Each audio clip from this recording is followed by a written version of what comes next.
On the last evening of my 25th college reunion, there was a party in a tent. There was dancing and music and noise, so much noise that a lot of us started to drift out of the tent so we could hear each other talk and catch up with classmates that we had not seen in more than 2 decades.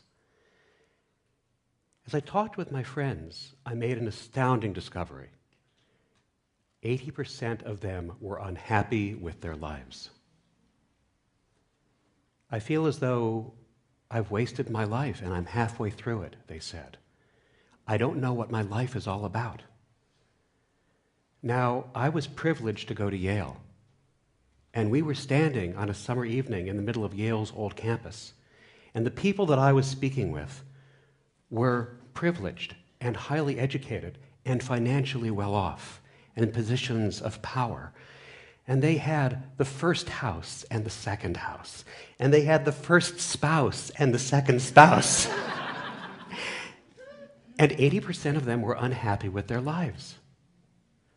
Who was happy, the 20%? Well, we had studied literature and Renaissance rhetoric, and we were the theater people and the history geeks. We had studied classes for the joy of learning, not because we thought they were going to direct us to a specific job. We still got jobs. We were living our lives expansively with life's ups and downs, and we did not feel that we had wasted a single minute. And as I spoke with the 20%, the happier 20%, I discovered that each of them knew something about their life purpose because they knew 5 things: who they were, what they did, who they did it for, what those people wanted or needed, and what they got out of it, how they changed as a result. Does that sound hard? It's not. It's actually really simple. In fact, it's so simple that you can learn your life purpose now. You're going to know your life purpose now in the next 5 minutes. Would you like to know your life purpose in the next 5 minutes? Yes. Can you be a little bit louder, because they're making a lot of noise in the tent, and there's just this silly little microphone next to my cheek to hear you. Would you like to know your life purpose in the next 5 minutes? Yes. Thank you. Actually, it's not even going to take 5 minutes. So can I share something else with you? If you're like a lot of us, you have wondered and worried about your life purpose for a long time. And there are books and magazines and workshops and seminars about it. In fact, Amazon lists 151,928 books that refer to how you can learn your life purpose. Well, I know some people who have spent their entire lives trying to learn their life purpose. And look, we can all agree that the unexamined life is not worth living, but if all you're doing is examining, you're not living. So let's figure out the life purpose right now together. Who you are, what you do, who you do it for, what those people want and need, and how they change as a result. Shall we do it? Yes. All right. Everybody, on the count of 5, shout out your first name. 1, 2, 3, 4, 5. Fabulous. That was the first one, only 4 to go. That's who you are. All right, now what do you do? What do you love to do? You love to write, cook, design, create iOS apps, write code, crunch numbers, talk, teach. What do you love to do? And if there's a lot of things that come up for you, focus it down by asking yourself this one question. What is the one thing that right now you feel supremely qualified to teach other people? Think about that in one word. Hold it. Don't release it yet. On the count of 5. What do you do? 1, 2, 3, 4. Great. That's what you do. Now, think about who you do it for. Picture them in your mind. Be ready to say it on the count of 5. Hold it. Don't release it yet. 1, 2, 3, 4. Okay, who do you do it for? Let's see it one more loud, little bit louder, please. Over the people in the tent. Who do you do it for? Together? Thank you. That is the spirit that we need. Okay, now, What do those people want or need? What do they want or need that they've come to you so you can give them this thing? What do they want or need? In just one or two words, hold it, don't release it yet. And on the count of 5, 1, 2, 3, 4, 5. Fantastic. Now, this is the best one. How do they change? How do they change or transform as a result of what you give them?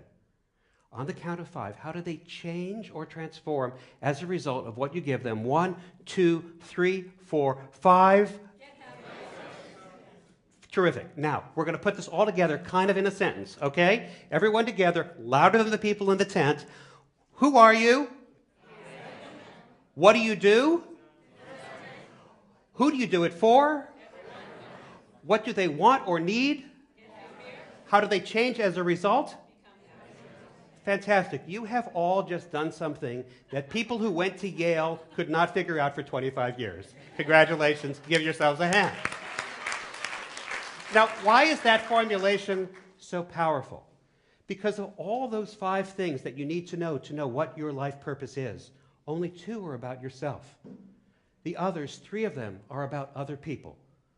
Who they are, what they want or need, and how they change as a result.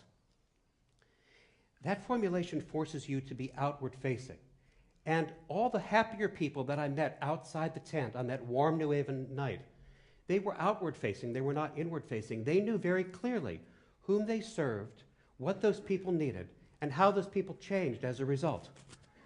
And you may have intuited this already, that the most successful people in any field always focus most on the people that they serve than on how they are served themselves. Happier people make it a point to make other people happy and do things that make them feel well taken care of and secure. If you make other people happy, life teaches us we will be taken care of too. So since you all did so well, we have time for just a little bit of extra credit. One of the most difficult things that happens when you meet people for the first time is they ask you this question. So what do you do? And if you're like some of us, that's a really challenging question sometimes, particularly if you're in these moments where you're between things, or you're feeling vulnerable, or it isn't defined, or what you seem to do isn't what you really do, or what you're paid to do isn't how you define yourself. So when people ask you this question, so what do you do? And also you got this monologue going on, like, why is he asking me, so what do I do? It's because it's that transactional thing where it's like he wants to know if he should really spend time talking to me, or it's that other thing so he can tell me what he does because he's sure it's, really so much better than what I do, right? So when somebody asks you that question, here's what you do. You just say the very last thing you called out, how what you do changes the people you do it for. So for example, you might say, I give kids awesome dreams. If your life purpose is, I write books for children so they can fall asleep at night, so they can have awesome dreams. Or you might say, I help people look and feel their best. If your life purpose is, I design apparel for men and women who need affordable choices so they can look and feel their best. Or you might say, I help people get great work into the world. If your life purpose is, I train entrepreneurs and creative people to take decisive actions so they can get their greatest work into the world. And then that little snippet that you just said becomes your personal elevator pitch. And it will always start the conversation because the person that you were just talking to has to ask you a question. How do you give kids great dreams? How do you help people look and feel their best? Can people really get their greatest work into the world? And then you get to tell them, and you get to share your life purpose. And you get to share how they may come to learn theirs too.